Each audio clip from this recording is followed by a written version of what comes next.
بسم اللہ الرحمن الرحیم۔ السلام علیکم سامعین محترم، امید ہے آپ سب خیریت سے ہوں گے۔ حضرت یونس علیہ السلام دجلہ کے بائیں کنارے پر آباد عراقی شہر موصل میں پیدا ہوئے۔ آپ علیہ السلام حضرت ہود علیہ السلام کی اولاد میں سے تھے۔ موصل کے مقابل نینوا شہر تھا جو اس زمانے میں اپنے عروج پر تھا، اور وہاں قوم سمود آباد تھی۔ نینوا کی آبادی 1,00,000 سے زیادہ تھی، جیسا کہ قرآن پاک میں ہے، اور یونس علیہ السلام کو 1,00,000 یا اس سے زیادہ لوگوں کی طرف پیغمبر بنا کر بھیجا۔ حضرت یونس علیہ السلام کی عمر 28 سال تھی جب اللہ تعالیٰ نے انہیں اہل نینوا کے رشد و ہدایت پر مامور فرمایا۔ حضرت یونس علیہ السلام کا عہد 741 تا 781 قبل مسیح ہے۔ آپ کا قرآن کریم کی 6 سورہ مبارکہ میں ذکر آیا ہے: سورہ نساء، سورہ انعام، سورہ یونس، سورہ صافات، سورہ انبیاء اور سورہ قلم۔ ان میں پہلی 4 سورہ مبارکہ میں حضرت یونس علیہ السلام کا نام، اور باقی 2 میں ذوالنون اور صاحب الحوت یعنی مچھلی والا کہہ کر ذکر کیا گیا۔ نون بڑی مچھلی کو کہتے ہیں کیونکہ آپ کئی دن ایک مچھلی کے پیٹ میں رہے، اس لیے مچھلی والا کہا گیا۔ حضرت یونس علیہ السلام ایک عرصے تک نینوا کے لوگوں کو توحید کی دعوت اور بت پرستی سے روکتے رہے، مگر قوم نے ان کی دعوت قبول کرنے سے صاف انکار کر دیا۔ صرف یہی نہیں، غرور و تکبر میں مبتلا قوم دیگر نافرمان اقوام کی طرح آپ علیہ السلام کی دعوت کا مذاق بھی اڑاتی رہی۔ جب ان کی سرکشی اور نافرمانی انتہا کو پہنچ گئی تو اللہ تعالیٰ نے حضرت یونس علیہ السلام کو حکم دیا کہ لوگوں کو آگاہ کر دو کہ 3 دن کے اندر اندر ان پر عذاب آنے والا ہے۔ آپ علیہ السلام نے قوم میں اس کا اعلان کر دیا۔ یہ سن کر قوم یونس نے آپس میں مشورہ کیا تو اس بات پر ان سب کا اتفاق ہوا کہ یونس علیہ السلام کبھی جھوٹ نہیں بولتے، دیکھا گیا ہے، لہذا ان کی بات نظر انداز نہیں کرنی چاہیے۔ مشورے میں یہ بھی طے ہوا کہ دیکھا جائے کہ اگر یونس علیہ السلام رات بستی کے اندر اپنے گھر میں مقیم رہتے ہیں تو سمجھ لو کہ کچھ نہیں ہوگا، اور اگر وہ یہاں سے کہیں اور چلے جاتے ہو تو یقین کر لو کہ صبح عذاب ضرور آئے گا۔ قصہ مختصر: حضرت یونس علیہ السلام رات کو اس بستی سے نکل گئے۔ صبح ہوئی تو عذاب الہی ایک سیاہ دھوئیں اور بادل کی شکل میں بستی والوں کے سروں پر منڈلانے لگا۔ جب وہ ان کے قریب ہونے لگا تو لوگوں کو یقین ہو گیا کہ اب وہ سب ہلاک ہونے والے ہو۔ یہ دیکھ کر حضرت یونس علیہ السلام کو تلاش کیا گیا کہ ان کے ہاتھ پر ایمان لے آئیں اور توبہ کر لیں، مگر آپ علیہ السلام کو نہ پایا تو خود ہی اخلاص نیت کے ساتھ توبہ و استغفار میں لگ گئے اور اپنے گھروں سے ایک میدان میں نکل آئے۔ عورتیں، بچے اور جانور سب اس میدان میں جمع کر دیے گئے۔ تمام بستی والے ٹاٹ کے کپڑے پہن کر عجز و انکساری کے ساتھ توبہ کرنے اور عذاب سے پناہ مانگنے میں اس طرح مشغول ہوئے کہ پورا میدان آو بکا سے گونجنے لگا۔ اللہ تعالیٰ نے ان کی توبہ قبول فرما لی اور عذاب ان سے ہٹا دیا۔ حضرت یونس علیہ السلام بستی سے باہر اس انتظار میں تھے کہ اب اس قوم پر عذاب نازل ہوگا۔ ان کے توبہ و استغفار کا حال انہیں معلوم نہ تھا۔ جب عذاب چل گیا تو انہیں فکر ہوئی کہ اب تو قوم مجھے جھوٹا قرار دے دے گی، کیونکہ میں نے اعلان کیا تھا کہ 3 دن کے اندر عذاب آ جائے گا۔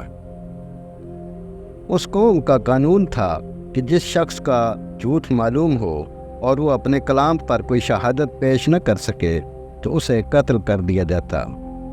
تو یونس علیہ السلام کو فکر ہوئی کہ انہیں بھی جھوٹا قرار دے کر قتل کر دیا جائے گا۔ اس رنج و غم اور پریشانی کے عالم میں اس شہر سے نکل جانے کا ارادہ کر کے چل دیے، یہاں تک کہ بحیرہ روم کے کنارے پہنچ گئے۔ وہاں ایک کشتی دیکھی جس میں لوگ سوار تھے۔ آپ علیہ السلام کو ان لوگوں نے پہچان لیا اور کرائے کے بغیر سوار کر لیا۔ کشتی روانہ ہو کر جب وسط میں پہنچی تو اچانک ٹھہر گئی، آگے بڑھتی ہے اور نہ پیچھے۔